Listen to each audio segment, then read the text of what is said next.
manière de la rencontre qui est la mienne avec Sylvie Orlik, que je tenais à ce qu'elle soit présente avec moi en tant que dépositaire de ces patrimoines et de ces mémoires, pour qu'on puisse réfléchir ensemble à ce qui fait patrimoine aujourd'hui pour nous en France, à partir de cette histoire ukrainienne. Alors, on a l'idée qu'un patrimoine national, c'est un patrimoine qui est inclus dans les frontières d'une nation.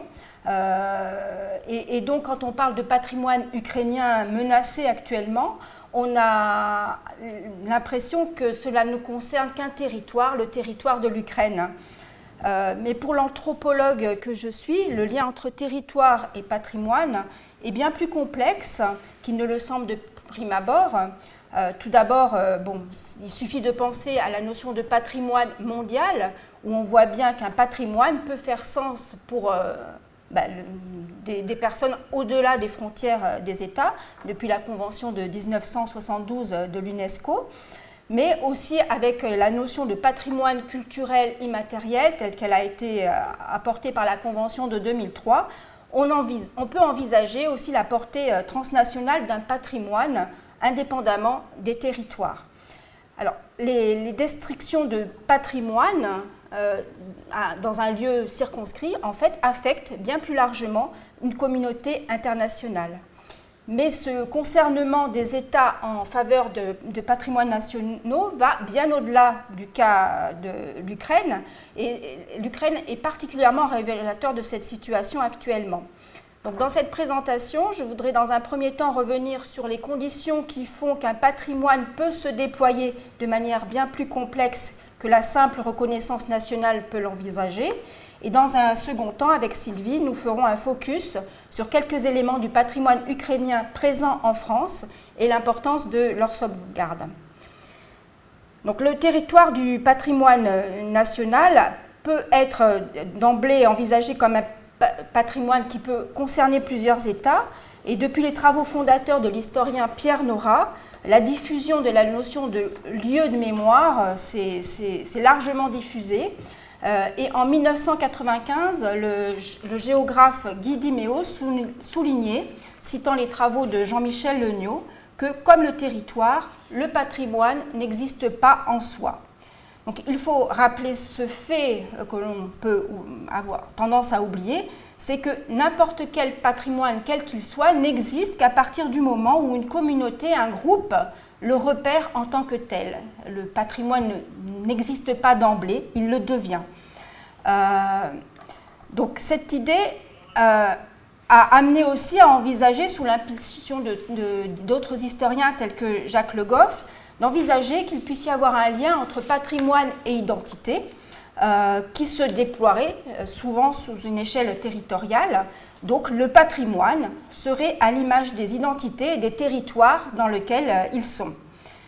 Cependant, avec le développement des technologies de l'information et de la communication et la globalisation des échanges à l'échelle internationale, en particulier depuis les années 2000, on se rend compte qu'il y a des attachements bien plus diffus et dans lesquels les frontières territoriales deviennent bien plus poreuses. Un premier exemple, pour s'extraire un petit peu de cette situation affective de l'Ukraine, je vais vous évoquer le cas du parc du château de Versailles qui a été détruit par la tempête en 1999, dont vous vous souvenez peut-être. En fait, il y a une forte mobilisation américaine qui a contribué, à côté de la mobilisation française, mais aussi plus largement internationale, à favoriser la reconstruction du parc. Donc on voit bien que le patrimoine peut concerner des personnes bien au-delà du site concerné lui-même. Et à l'inverse, on peut avoir aussi des mobilisations qui se font en France sur du patrimoine, mais qui interpellent finalement les frontières d'autres pays. Et c'est particulièrement le cas de l'Ukraine, tel que je l'ai découvert moi-même dans mes travaux de recherche en 2009, lorsque je faisais une première enquête sur l'histoire des migrations en région centre. Au cours de cette enquête, qui visait à faire une sorte d'inventaire des mémoires des migrations, j'ai eu l'occasion de rencontrer des Ukrainiens, et ces Ukrainiens étaient particulièrement mobilisés pour transmettre leurs histoire, leur savoir, leur connaissance des migrations de leurs ascendants qui étaient arrivés sur le territoire français.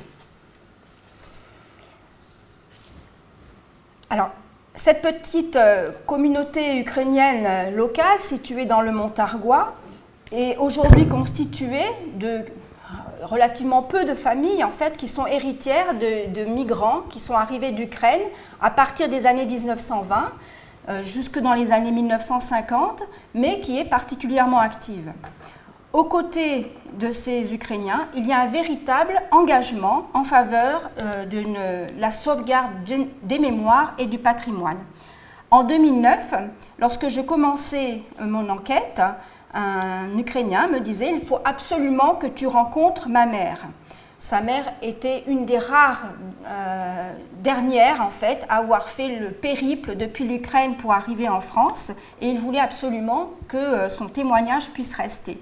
Malheureusement, lorsque j'ai enfin pu reprendre contact avec lui pour mettre en place cet entretien, sa mère, entre-temps, avait fait un accident vasculaire cérébral et ne pouvait plus parler.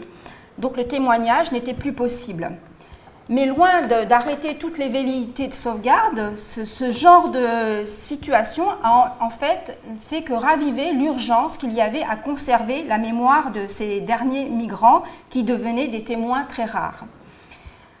Donc j'ai commencé comme ça à recueillir des témoignages, alors très peu de migrants qui avaient fait ce périple, mais de leurs descendants tels qu'ils l'avaient reçu de leurs propres ascendants.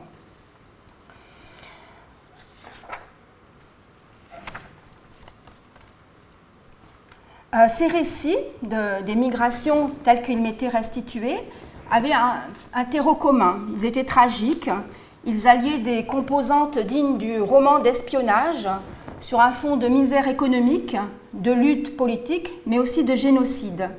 Ils étaient ceux de familles qui avaient été brutalement coupées en deux, des frères et des sœurs qui ne s'étaient jamais rencontrés, des retrouvailles tardives après les années 90. Dans ces histoires planait aussi l'ombre du KGB, comme un ennemi invisible, mais toujours potentiellement susceptible de refaire surface. Un frère, un père, un cousin, un ami, en ayant fait les frais, en ayant été déporté en Sibérie ou contraint à la fuite. Alors, deux petits exemples de témoignages que j'ai récoltés. Je céderai la parole directement à Sylvie, mais celui d'Eugène Moscura, que j'ai recueilli donc en octobre 2010 à Chalette-sur-Loing, qui raconte « Staline, il a affamé les gens, il les a déplacés.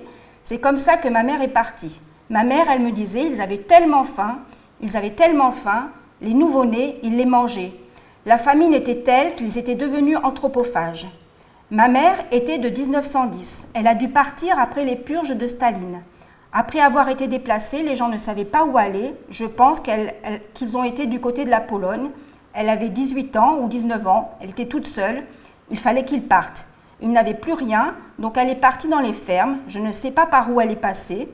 Je n'ai pas de traces d'elle en Allemagne. Elle serait partie en France. Et elle s'est retrouvée dans les fermes. Un autre exemple, alors Sylvie, qui raconte la découverte du nom de famille de son père, qui en fait n'est pas le nom que vous avez inscrit ici, et qui va vous expliquer pourquoi. Voilà. Je vais effectivement parler de mon père et de cette ombre du KGB, du NKVD d'abord et ensuite du KGB, qui a plané pendant des années et des décennies sur les personnes arrivant d'Ukraine. En France, c'était valable pour d'autres pays, l'Allemagne, le Canada, l'Australie, les États-Unis, enfin partout quoi. Donc mon père, Volodymyr Orlik, est né en 1918 en Ukraine occidentale, rurale. Il avait 2 sœurs et 3 frères.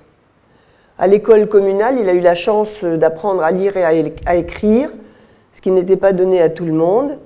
Mais très jeune, il s'est forgé une conscience politique basée sur la nécessité de vivre dans un pays indépendant.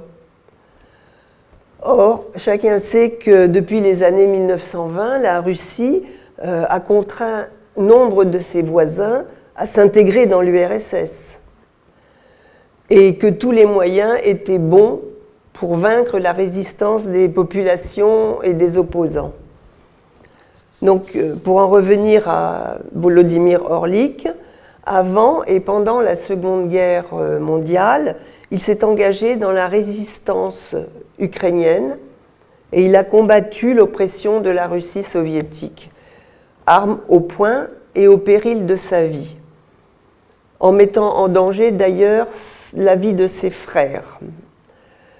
Mais il a fini par trouver refuge en France, au sein des FFI, Forces françaises de l'intérieur, en septembre 1944. Et donc sur le terrain militaire, il a juste changé d'adversaire. Et pour ce qui concerne son nom de naissance, en fait, comme le disait Véronique Dacier, ça n'est pas Orlik. Comme nous l'avons cru, nous, ses enfants, et sa femme aussi, pendant près de 40 ans. Quand il est arrivé en France au cours de la Seconde Guerre mondiale, des amis lui avaient conseillé de changer de nom pour des raisons de sécurité vis-à-vis du KGB qui le traquait, comme bien d'autres, depuis son engagement militaire contre l'URSS. Et je témoigne dans un ouvrage auquel a participé Madame Dacier, en disant que je me souviens qu'un jour, devant l'église Saint-André à Vézines-Chalette, dont je viens, ça devait être dans les années 70, 71, et moi j'avais 13 ou 14 ans, un homme d'origine ukrainienne, bien connu dans le milieu local ukrainien, m'a demandé si mon père ou moi-même nous connaissions un certain monsieur X. Bon, moi, je n'avais jamais entendu ce nom-là dans notre entourage. Bon. Et j'ai posé la question à mon père, qui m'a répondu écoute, si la question t'est posée à nouveau, tu pourras répondre que monsieur X a émigré en Australie. Bien. Donc, moi, l'adolescente, j'ai entendu ça, et puis j'ai enregistré. Et un jour, ce même individu d'origine ukrainienne m'a reposé la question pour savoir si je m'étais renseignée auprès de mon père. Donc je lui ai fait part de la réponse en disant mais monsieur X apparemment a émigré vers l'Australie. Et mon interlocuteur de l'époque m'a dit l'Australie ? Ah non, non, ça n'est pas possible. On a tout exploré, y compris les cimetières. Et on n'y a rien trouvé, quoi. On n'a pas trouvé de monsieur X. Et en fait, avec les années, avec l'expérience, les lectures, les rencontres, on pouvait se demander qui était cet interlocuteur, moi, qui me posait la question, et comment était-il possible que lui connaisse le nom de famille de mon père, parce qu'en fait, monsieur X, c'était mon père, sous son vrai nom. Et alors que personne dans l'entourage ne le connaissait. Donc, et pour qu'ils aient cherché cette personne en Australie, c'est qu'il y avait probablement des liens avec le KGB qui a continué pendant des années à rechercher les opposants qui avaient eu en Ukraine. Donc voilà pour ce qui est du témoignage et de la nécessité de garder ce témoignage et de le faire connaître aussi, parce que je ne suis pas la seule. Hein. La famille Orlik n'est pas unique dans ce cas-là. Donc voilà. Donc, en recueillant tous ces témoignages, en tant qu'anthropologue, il me fallait analyser le pourquoi de ce besoin de mémoire. Et à l'époque, j'y voyais le devoir de mémoire d'une génération en dette vis-à-vis de ses ascendants, dont il fallait honorer la mémoire puisqu'ils étaient en train de disparaître ou disparus. C'était une dette aussi par rapport à des personnes qui avaient payé un cher tribut à une dictature. Et donc, j'envisageais ces rouages affectifs, intimes, qui amènent à cette forme d'engagement en faveur de la mémoire communautaire dans ce cas précis. Je peux vous avouer aujourd'hui que j'y voyais aussi une forme de réflexion un peu excessive, qui n'avait plus lieu d'être. Maintenant, le KGB, ça y est, c'était fini. la frontière entre le bloc de l'Est et de l'Ouest était révolue. Donc je voyais ça comme quelque chose d'un petit peu désuet. Et je travaillais juste sur cette mobilisation affective intrafamiliale. La question s'est reposée à l'occasion de la préparation d'une exposition sur les migrations dans la même région, donc dans la continuité de la première recherche. Nous nous sommes dit qu'il serait bien d'exposer des éléments de ces histoires mémorielles, alors qui ne concernaient pas que les Ukrainiens, hein, toutes les communautés migrantes du territoire étaient concernées. Et là encore, force fut de constater que la mobilisation des Ukrainiens pour proposer, participer et contribuer à l'exposition était très forte et indéniablement beaucoup plus forte que celle de la plupart des autres communautés susceptibles d'être concernées. Donc, je commençais à recueillir tout un tas d'éléments, beaucoup trop nombreux pour une simple exposition. Donc, on peut commencer à voir quelques images. Alors là, des éléments qui montrent aussi la force de l'engagement au nom de la mémoire des Ukrainiens, puisque là, il s'agit d'une exposition qui avait été organisée en 2014 par la communauté ukrainienne de Chalette-sur-Loing, sur le territoire de Chalette-sur-Loing. Donc une petite exposition avec, vous voyez, tout un tas d'éléments de la culture ukrainienne. Ici, alors je pense que c'est quelqu'un que peut-être maintenant vous commencez à identifier au fil des séances dédiées à l'Ukraine. Donc la figure de Taras Shevchenko, ici donc commémorée à l'occasion d'une autre exposition. Je ne sais pas, est-ce que tu veux dire quelques mots peut-être, Sylvie ? Alors, je continue. On verra après. Ça va être enregistré. Ici, une autre exposition, celle-ci qui commémorant l'Holodomor, dont vous avez certainement entendu parler, qui avait été mise en place dans le cadre de l'église Saint-André en 2012 par la même communauté.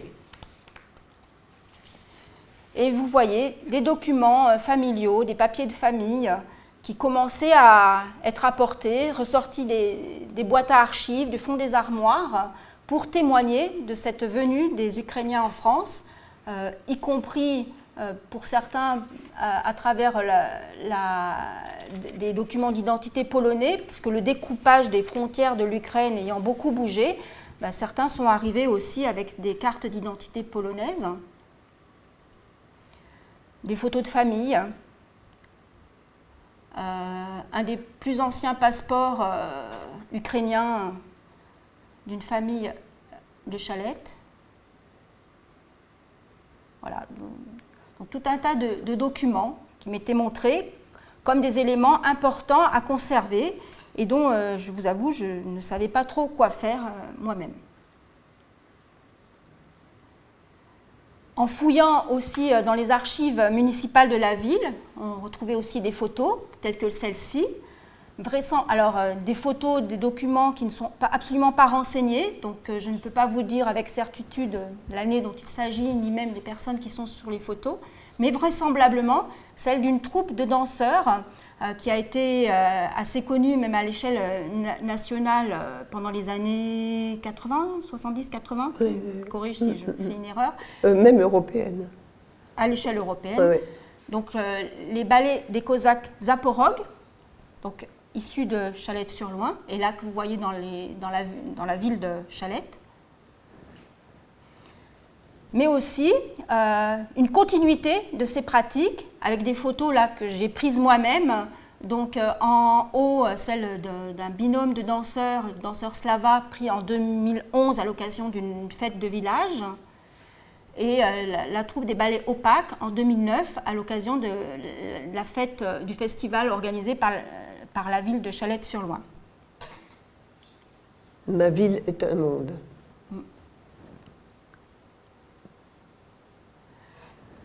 Mais il n'y a pas que des traces de danseurs, il y a aussi les chants qui sont extrêmement importants pour les Ukrainiens. Donc là aussi, dans les archives, on retrouve des documents anciens de ces chorales qui, depuis les années 30 et sans doute avant, font trace.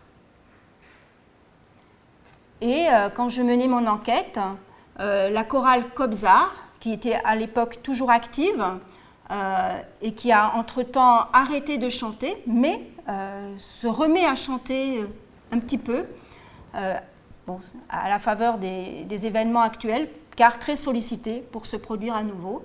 Donc cette chorale Kobzar.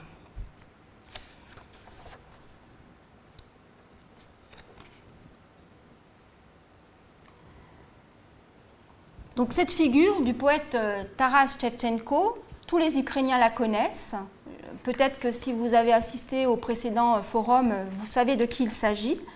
Mais là, vous avez le témoignage de la manière dont, en fait, cette figure de la nation ukrainienne est entrée comme un élément aussi du patrimoine familial de ces enfants, pourtant qui ne sont pas nés en Ukraine, mais qui ont aussi reçu en héritage ce patrimoine. Alors là, tu peux peut-être maintenant parler de Taras Shevchenko. Oui, ça va être rapide, puisque André Levitz, qui a bien voulu aussi participer et apporter son témoignage, Taras Shevchenko, c'est un poète du 19e siècle, un poète ukrainien qui, toute sa vie, a lutté, a écrit, a peint, a protesté pour que naisse une Ukraine indépendante. L'Ukraine était propriété et dominée par les tsars, et Shevchenko avait la conscience profonde, viscérale, que non, l'Ukraine devait exister en tant que nation, la langue ukrainienne se devait d'exister en tant que langue très individuelle, et il a écrit entre autres un recueil de poèmes intitulé Kobzar, et dans lequel, dans ce recueil, un gros recueil, hein, c'était pas un petit livret, il a créé beaucoup de poèmes qui tournent autour de la privation de liberté, la sienne, celle des Ukrainiens, sur la nécessité d'enfin fonder une nation ukrainienne. Donc voilà, pour nous il est important, et chaque Ukrainien, en tout cas d'un certain âge, je vais dire, est capable de vous chanter des poèmes mis en musique ou de réciter des poèmes. Moi je pense qu'à la faveur de la nouvelle indépendance de l'Ukraine, ces textes ont été remis vraiment dans la culture ukrainienne. Ils ont été reportés à la connaissance des élèves, des étudiants, avec une commémoration tous les ans de l'anniversaire de sa naissance ou de sa mort, et ce, je pense, dans toutes les villes d'Ukraine. Et Shevchenko, le portrait de Shevchenko, se trouve alors en émigration dans toutes les maisons ukrainiennes. Et un exemplaire, 2, 3, soit un portrait, soit une broderie, soit un bois gravé, soit sur un cahier, sans compter l'ouvrage qu'il a écrit.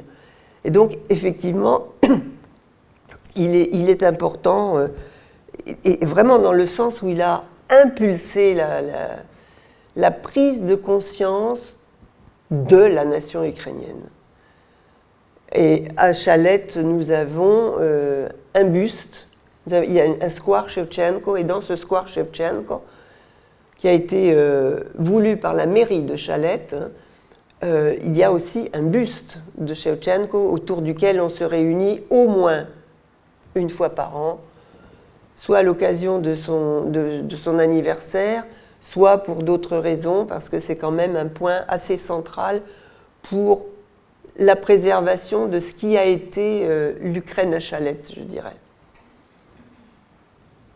Donc là, dans le témoignage que vous pouvez découvrir ici, vous voyez bien que pour l'enfant qui entend parler de ces poèmes, il n'y a rien de très palpitant à apprendre par cœur les poèmes qu'on lui demande, mais petit à petit, il y a cette intériorisation du fait que par la place qui est accordée à ce portrait dans la maison au même titre, comme il le dit lui-même, que la photo de mariage, ce personnage a une importance majeure, en fait, dans l'histoire familiale. Et nous continuons dans la chorale à diffuser les poèmes qui ont été mis en musique. Ça, c'est une partie importante. Et le nom de la chorale lui-même, quoi, Kobzar aussi. Donc, tout ceci me posait question. Pourquoi expliquer un tel engagement des Ukrainiens, particulièrement en faveur de cette mémoire? Il y avait bien trop de matériaux, bien trop d'éléments pour pouvoir alimenter une simple exposition. Donc, que faire de tous ces éléments? Alors, pour comprendre cet attachement, il me semble important de rappeler aussi qu'un élément ne fait patrimoine pour un groupe, pour des individus, qu'à partir du moment où on peut l'identifier en tant qu'un bien commun qu'il va falloir devoir conserver, préserver, sauvegarder. Et l'idée de cette conservation, elle surgit aussi justement quand ce bien est menacé. Là, quelle était la menace à comprendre par rapport à ces éléments? Pourquoi fallait-il absolument les préserver? Tous les monuments, même les plus fameux que l'on peut envisager aujourd'hui comme étant des évidences patrimoniales, ont connu ce processus. Je reprends l'exemple du château de Versailles. Il a échappé du démantèlement après la Révolution française, qui lui était promis parce qu'il fallait déroyaliser et anéantir tous les signes de la monarchie, que parce que les Versaillais, les habitants autour du château, se sont mobilisés en faveur de sa sauvegarde et contre son démantèlement. Donc, s'agissant de l'identification d'une valeur nationale, n'oublions pas que ces procédures impliquent aussi une réflexion à propos de ce qui peut faire sens à l'échelle d'une nation, qui en deviendra finalement la garante. Une fois qu'il y a cette identification qui est faite par la nation, il y a un ensemble de procédures administratives qui vont faire que cette valeur patrimoniale va être reconnue et que des moyens vont être mis en œuvre pour sa conservation pour les générations futures. Donc, depuis les années 80, les scientifiques réfléchissent à ces processus de patrimonialisation. Et la question des migrations, justement, pose aussi des questions cruciales par rapport à cette notion de patrimoine national.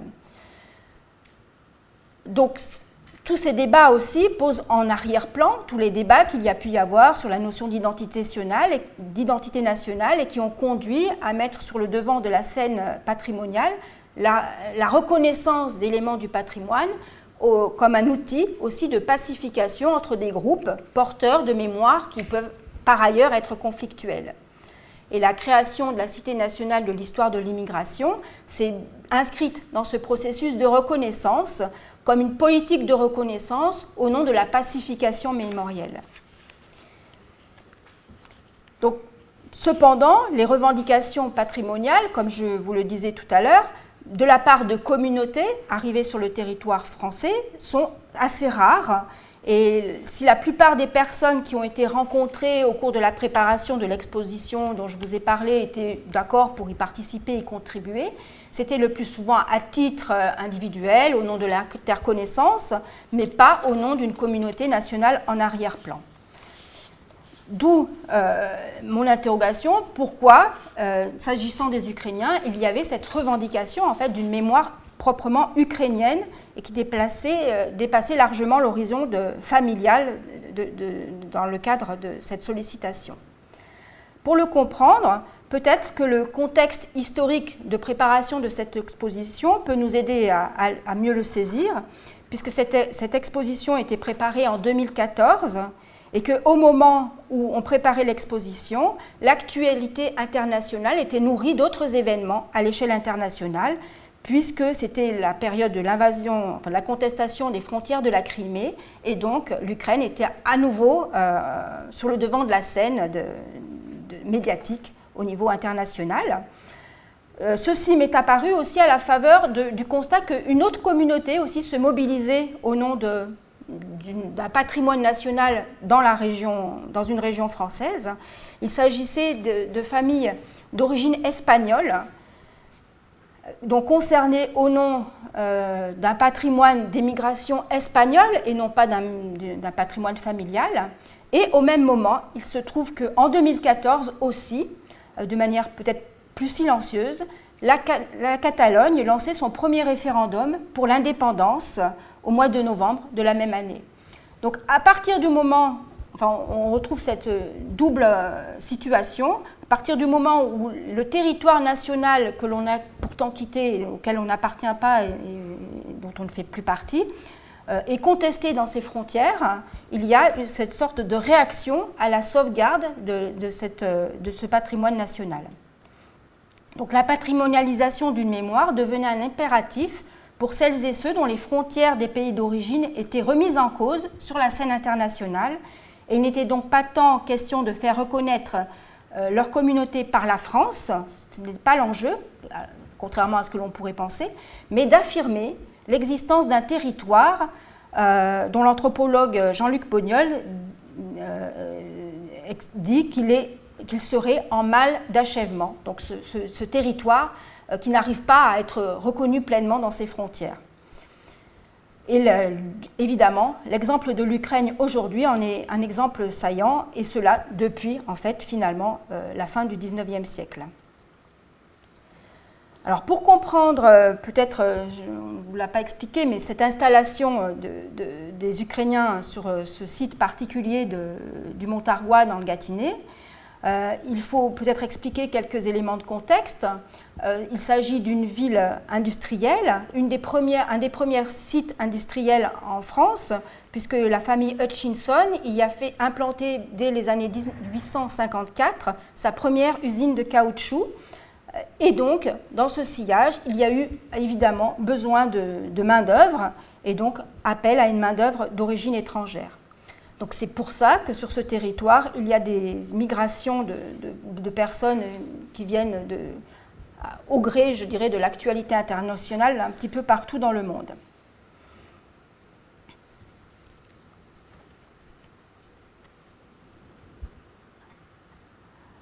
Alors ces mémoires, elles ont des traces familiales, comme vous le voyez ici, avec cet exemple des pratiques des œufs peints que l'on retrouve dans les décors domestiques.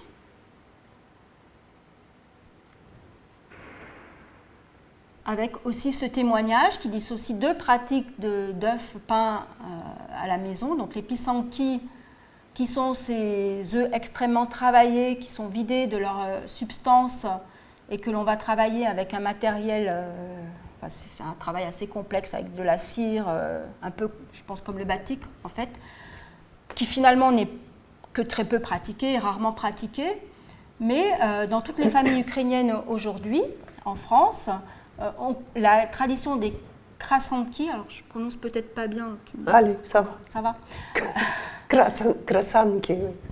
Qui là sont des œufs durs tout simplement, que l'on fait cuire pour Pâques, que l'on colore, comme vous voyez à gauche, en les faisant cuire dans de la pelure d'oignon pour leur donner une couleur dorée foncée, avec des empreintes de végétaux. Et ce sont ces œufs-là qui sont justement intériorisés par les enfants parce qu'ils ont une valeur importante puisque c'est eux qui les fabriquent, qui doivent, c'est l'événement festif autour de la fête de Pâques. Et comme le dit le témoignage que vous avez sous les yeux, il y avait aussi cette contrainte d'attendre, de devoir attendre le lendemain de leur production, finalement, après Pâques et la cérémonie, pour pouvoir enfin les manger. Donc cette attente participe à l'ancrage affectif de ce type de pratique et du coup nourrit d'autant leur valeur patrimoniale telle qu'ils peuvent l'avoir aujourd'hui, puisque ça reste un emblème finalement de l'histoire familiale et en arrière-plan de l'histoire nationale. Tu voulais ajouter quelque chose ? Non. Enfin, si, peut-être en débordant du cadre du Loiret, maintenant sont organisés depuis quelques années des ateliers spécifiques pour apprendre, on dit écrire les œufs, pour apprendre à écrire les œufs dans la technique complexe dont a parlé Véronique, et en particulier sur Paris, les associations attachées aux églises ukrainiennes essaient d'apprendre aux enfants à créer ces peson, qui est du coup, donc là, les œufs qui sont sur la partie droite ici. Il y a des gens qui, en dehors du Loiret, sont un peu plus, peut-être plus nombreux, plus de connaissances, de compétences, et qui reviennent ou revivifient le patrimoine culturel ou cultuel ukrainien. Voilà ce que je voulais ajouter. Et donc, suite à l'invasion de l'Ukraine, l'UNESCO a mis en place une initiative autour justement de la fabrique de ces œufs au titre du maintien de la pratique culturelle immatérielle, hein, c'est la terminologie unesquienne, pour aider, contribuer à la sauvegarde de cette pratique chez les réfugiés. Alors là, vous avez un exemple des petits paniers qui sont fabriqués tous les ans pour Pâques par les familles ukrainiennes qui viennent avant la cérémonie de Pâques déposer leurs paniers en attendant la bénédiction et de pouvoir les déguster par la suite. Donc ce type de pratique reste toujours actif dans ces familles. S'il n'y avait qu'une pratique à garder dans l'année, c'est bien celle des préparatifs du panier pascal, hein, qu'on va porter à l'église pour le faire bénir et ensuite le partager soit avec des amis, soit avec la famille. Donc il y a cette inscription familiale, bien sûr, d'une mémoire familiale et nationale, mais il y a aussi des traces dispersées dans les villes, dans différents endroits. Alors, Sylvie vous a parlé tout à l'heure de la stèle en l'honneur de Taras Shevchenko, que voici, qui est donc à Chalette-sur-Loing. Il y en aurait deux autres en France, une à Toulouse, une à Paris. Et là, on ne le voit pas, mais il est clairement écrit « Poète national ukrainien ».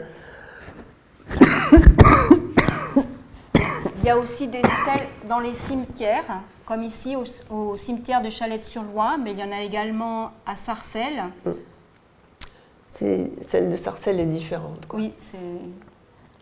Ici, elle est dédiée aux officiers ou aux personnes d'importance de l'armée UNR, donc du siècle passé. Celle de Sarcelles est dédiée aux personnes qui ont mis sur pied l'Institut Shevchenko, l'Institut scientifique Shevchenko. C'est un peu différent, mais bon, là, ce sont des grands intellectuels qui sont à Sarcelles.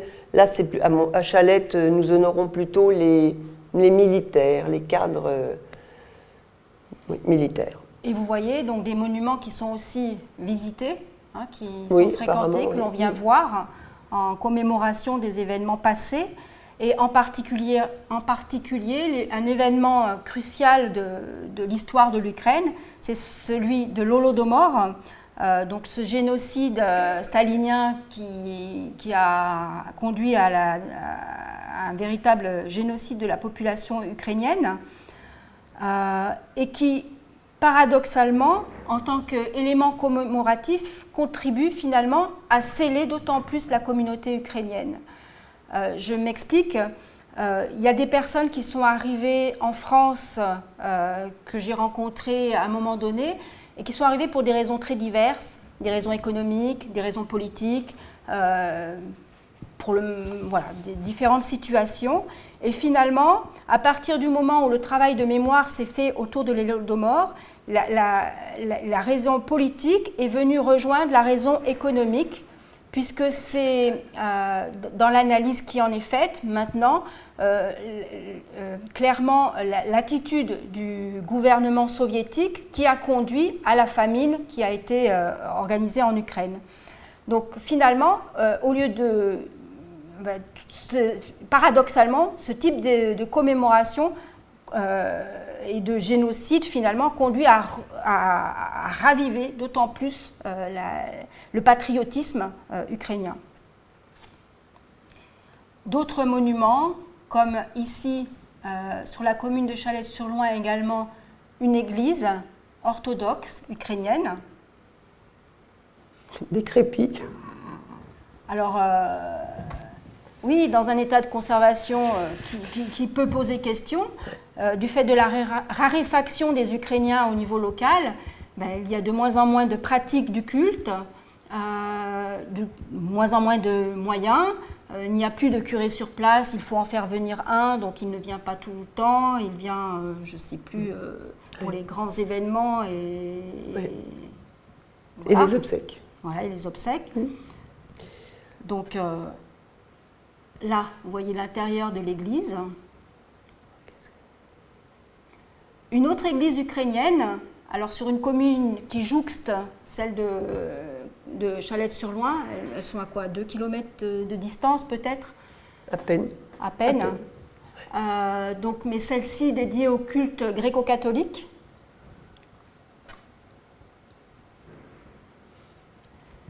Et ce document, précieusement gardé par la communauté ukrainienne, et qui pose question, puisqu'il s'agit d'une carte de l'Ukraine, qui a été publiée en 1918, et donc qui montre l'Ukraine dans ses frontières de l'indépendance de 1992, et donc avant sa refonte dans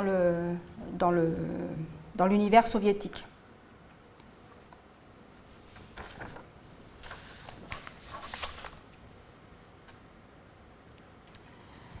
Et tout un tas de documents qui ont été stockés, accumulés depuis les années 1920 dans une salle communautaire qui jouxte l'église orthodoxe ukrainienne. Donc vous voyez ici quelques échantillons, en attente d'inventaire aussi, puisque ils sont écrits pour la plupart en ukrainien, et que donc pour les archiver, les enregistrer, les documenter, il faut aussi une maîtrise de la langue que l'anthropologue que je suis n'a pas, et donc je ne pourrai pas vous en dire plus concernant ces documents. Documents qui sont importants si on met en miroir avec l'autre bibliothèque ukrainienne à Paris dont tu me parlais tout à l'heure, puisqu'il y avait un fonds ukrainien aussi également important, le fonds de la bibliothèque Simon Petlura à Paris. Dont tu peux peut-être raconter l'histoire. Oui.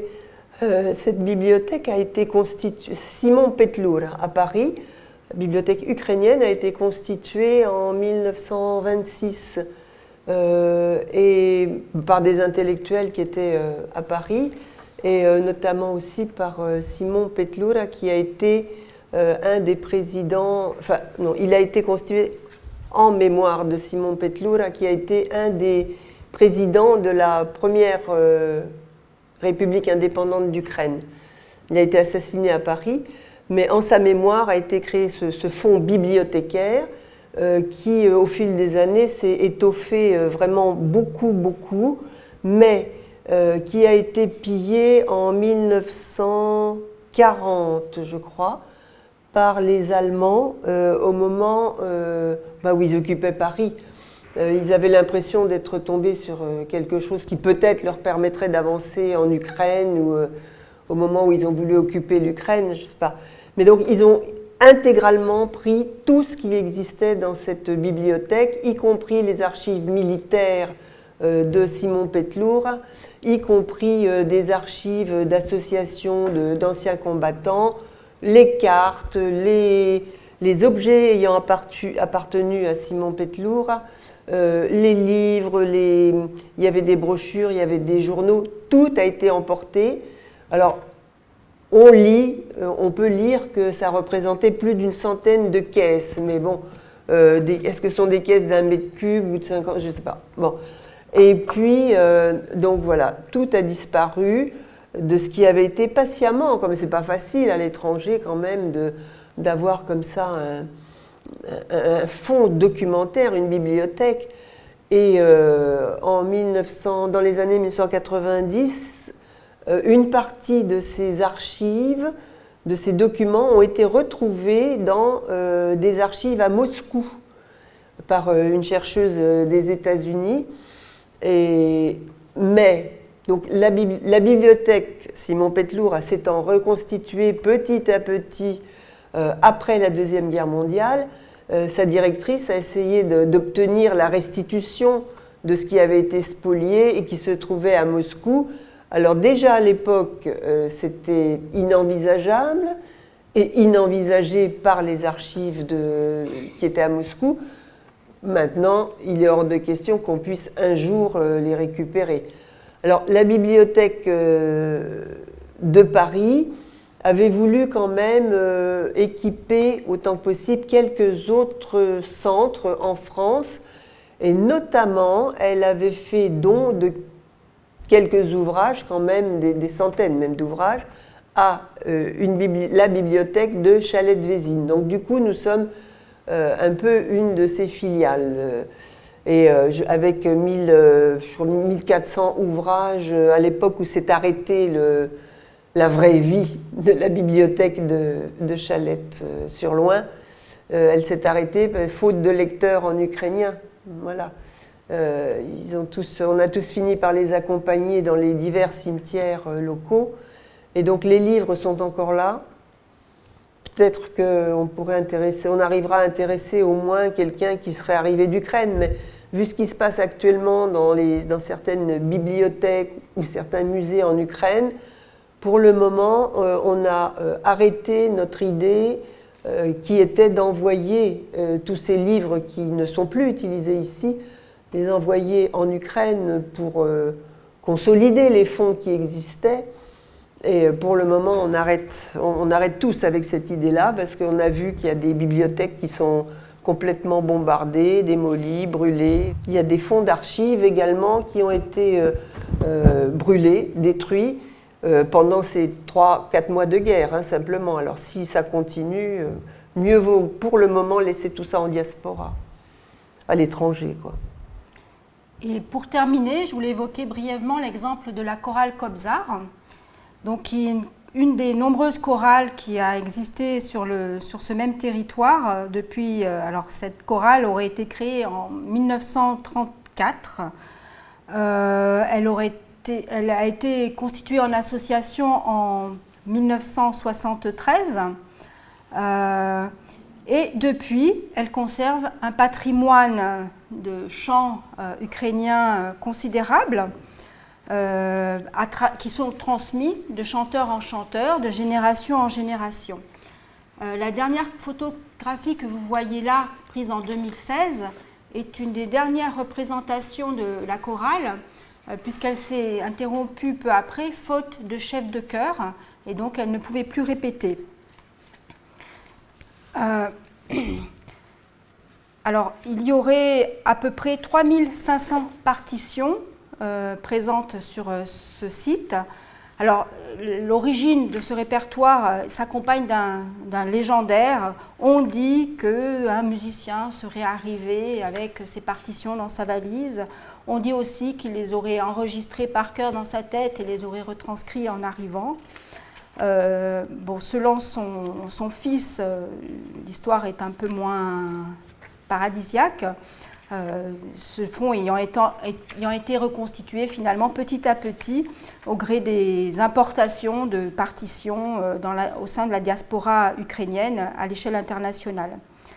Néanmoins, il y a des chants qui sont toujours pratiqués aujourd'hui et qui sont quasiment devenus inconnus en Ukraine du fait de l'histoire qui a empêché en fait, le maintien, la préservation de ces chants. Et donc, ils sont toujours présents. Et là, avec l'actualité, ils reprennent une petite forme de vitalité avec les sollicitations qui se multiplient en faveur de la chorale. Alors, pour terminer, on va vous présenter... Je voudrais dire... Ah, vas-y. Non. Moi, je souhaiterais ajouter une chose très importante, c'est que là, aujourd'hui, Véronique Dacier a présenté les aspects qu'elle a pu saisir de la préservation du patrimoine ukrainien à Chalette-sur-Loing, dans le Loiret. Mais il existe des associations, il existe des personnes dans la France entière qui font énormément et qui font davantage pour diverses raisons, qui font même davantage que ce que nous faisons à Chalette-sur-Loing. Même si nous organisons nous essayons d'organiser un certain nombre de manifestations pour faire connaître ce que nous avons été, ou du moins ce qu'ont été nos parents, ce qu'a été l'Ukraine, ce que nous espérons qu'elle redeviendra. À Paris, il y a beaucoup de monde, donc il y a des mobilisations.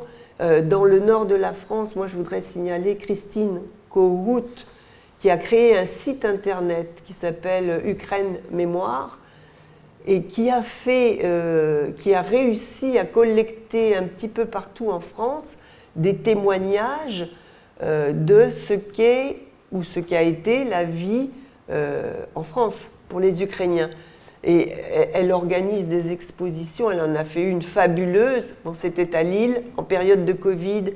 C'est un petit peu difficile d'aller voir, mais c'était ce qu'elle a fait avec des animations tous les week-ends, c'était extraordinaire.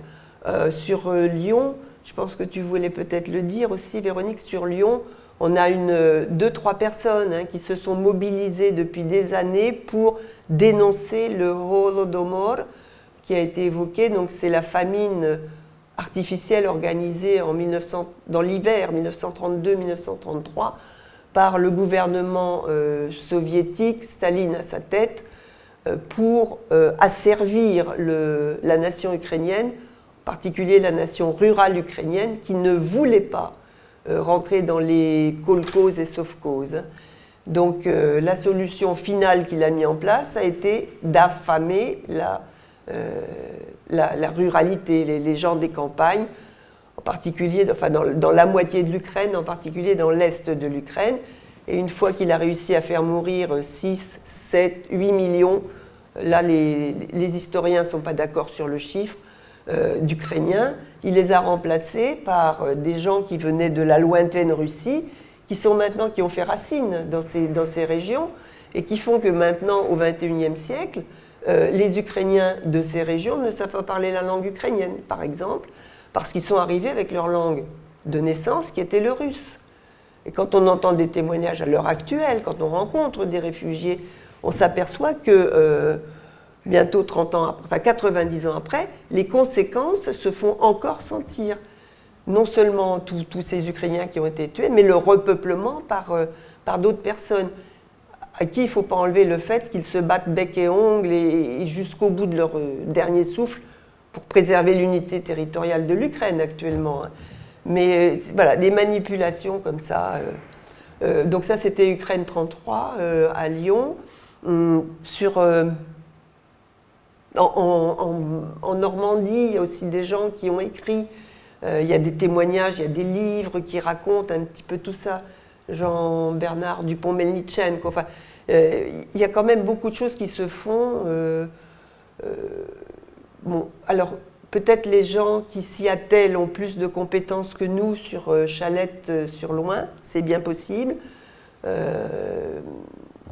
Mais on essaie quand même de préserver. Et puis là, avec malheureusement ce qui se passe en Ukraine, on essaye, on reçoit des journalistes, on fait des témoignages, on visite, on a créé une sorte d'exposition permanente d'artisanat, on fait découvrir aussi largement qu'on peut, quoi, ce que nos parents nous ont légué, quoi, l'héritage, la préservation de ce patrimoine, y compris à travers les chants là, qu'on vient de relancer un petit peu en concert.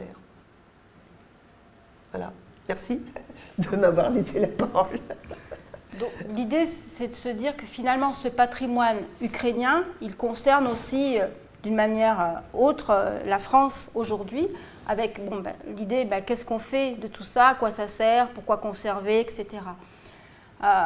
Donc moi, ma démarche actuellement, ça serait de dire il faudrait au moins recenser ce qu'il y a pour que, si besoin, ce patrimoine puisse être réutilisé quand il le faudra. Donc je vous lance cet appel, on vous lance cet appel. Si vous connaissez des initiatives, des Ukrainiens, si vous-même avez de la famille ukrainienne qui souhaite participer ou qui puisse contribuer d'une manière ou d'une autre, ils seront les bienvenus, n'hésitez pas à nous solliciter. Et le fait que ça concerne aussi le patrimoine français, finalement, c'est encore à travers l'exemple de cette chorale, c'est que si elle s'est maintenue aussi jusqu'en 2016 sans trop de difficultés, c'est qu'elle n'était pas constituée de chanteurs ukrainiens, puisque la communauté ukrainienne a fait aussi tout un travail de transcription phonétique des chants pour que des chanteurs français qui ne soient pas des locuteurs ukrainiens puissent participer à la chorale. Et donc quand elle s'est arrêtée, je crois que c'était 80% de chanteurs français pour 20% de chanteurs ukrainiens. Donc finalement, cette chorale, elle est devenue, je dirais, un patrimoine français, vu qu'il y avait plus de Français qui chantaient aussi en son sein. Et là, j'ai mis cette photo de l'aubier, qui est un emblème aussi auquel sont très attachés les Ukrainiens, et qui est un des poèmes de Taras Shevchenko, dont je vous propose d'entendre une chanson maintenant. Vous pouvez chanter avant ? Non, après. Non, mais rien.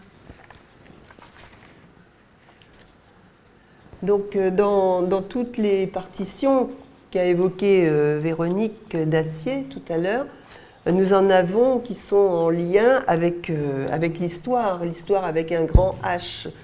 Nous n'avons pas que des chansons d'amourette ou de mariage ou des cantiques de Noël. Hein. Et il y avait des chants aux sonorités martiales qui rendaient hommage aux partisans qui ont donné leur force, qui ont donné leur force, leur jeunesse, trop souvent leur vie, hein, dans l'espoir d'établir une nation indépendante et dès le 19e siècle. Et par exemple, là, l'aubier rouge s'est incliné. Ça ne marche plus. Ça marchait tout à l'heure et j'arrive pas à le lancer. L'aubier rouge s'est incliné, ben, je vais pouvoir, voilà. C'est vrai que ce chant, il est ressurgi d'un passé qu'on aurait vraiment voulu oublier pour toujours. Hein.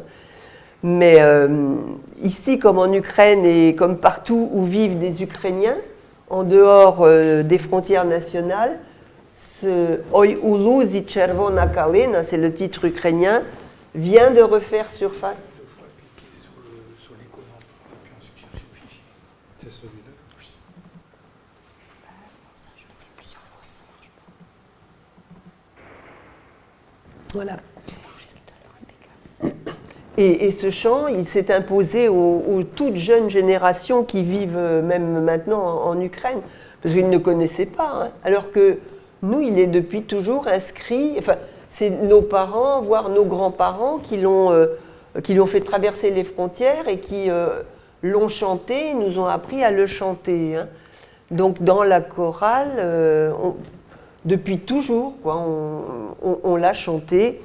Et alors c'est vrai qu'il est à ce point connu maintenant, depuis mars-avril 2022, que même Pink Floyd, ce groupe britannique, je crois que c'est britannique, oui, le groupe britannique en a enregistré une version en avril 2022.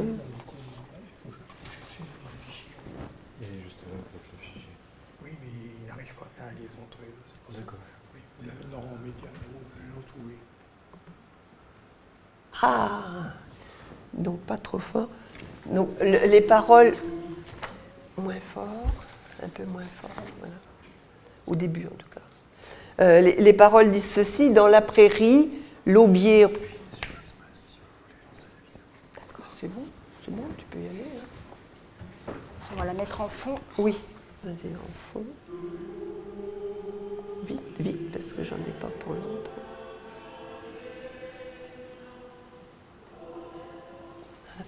Dans la prairie, l'aubier rouge s'est incliné. Pourquoi notre Ukraine s'est-elle assombrie ? Nul doute, nous relèverons ce bel arbuste, tout comme nous relèverons notre glorieuse Ukraine. Les artilleurs de la Sich marchent dans un fleuve de sang. Mais un petit peu plus de sang. Ils résistent et se battent pour libérer leur pays natal des entraves de Moscou. Dans les champs de la vaste steppe, ils moissonneront les blés dorés à nos côtés et ensemble, nous relèverons notre glorieuse Ukraine. Un texte du 19e siècle, hein, pas un texte qui a été écrit il y a 3 semaines.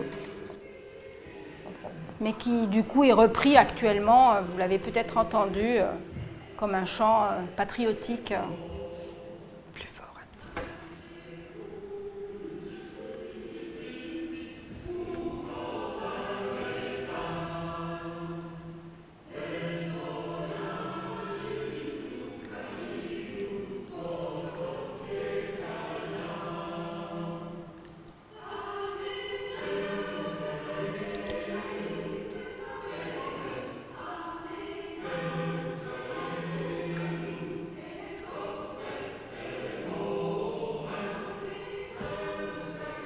Voilà.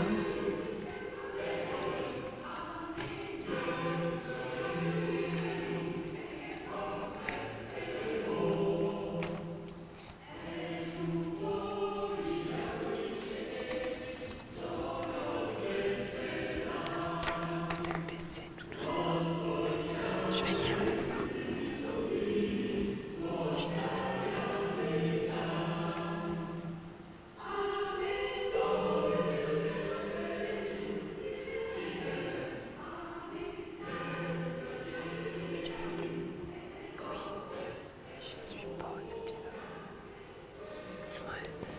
Et je vais continuer peut-être avec un deuxième exemple d'un chant sauvegardé et que bien des personnes découvrent. Hein, et il s'intitule Ne Porra.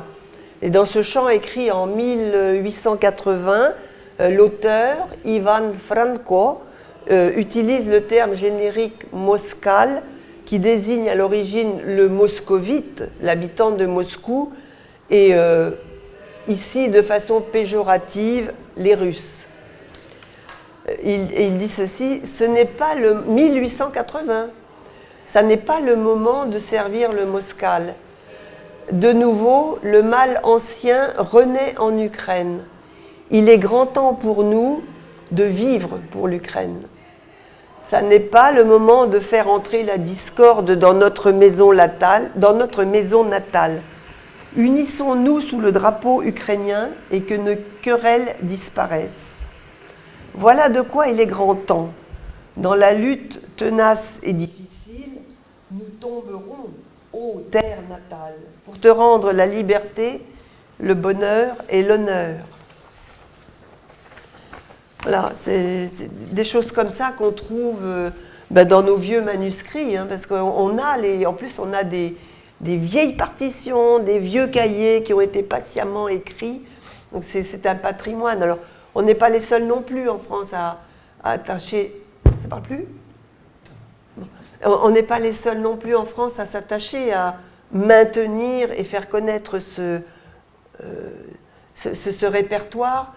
Il y a aussi un très grand chœur ukrainien à Paris, le chœur Saint-Volodymyr. Il y a à Lyon aussi un ensemble qui vient de renaître, d'Oudarek. Bon, chacun apporte sa petite pierre à l'édifice et pour vous permettre à vous et à d'autres publics d'être un petit peu avec nous, quoi, à nos côtés pendant un temps, un moment, une présentation, un concert, une rencontre commémorative. Voilà. Ce qui fait que peut-être vous êtes d'autant plus sensibilisés à toutes ces images qu'on nous inflige et à tout ce que vit maintenant l'Ukraine au quotidien.